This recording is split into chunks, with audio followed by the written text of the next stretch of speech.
Hello mga kabalen! Another day, another mini vlog here in Calgary. First day natin sa work today, kaya bawal tayong mag-ingay kasi sobrang aga dito magigising ang aking mga kasama sa bahay. 6:15 na nga ng umaga dito, kaya naman kailangan ko nang mag-prepare at nang makaalis na ako.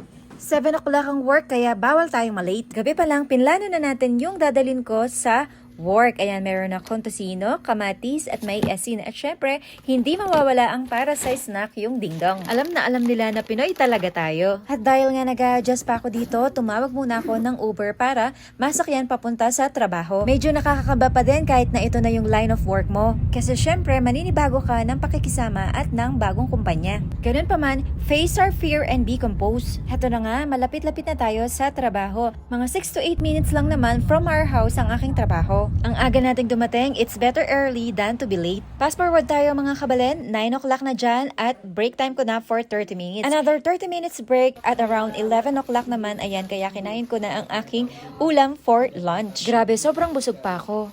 Fast forward tayo guys, ayan, hinatid ako ng aking mga kasama sa trabaho. Sobrang grateful and thankful ako kay Lord, maraming salamat po. Hello guys, nandito na ako sa bahay, natapos ko ang aking first day at work, ayan. Sobrang maayos naman ang work at masaya. So, that's it for today. Maraming salamat po. God bless and bye-bye!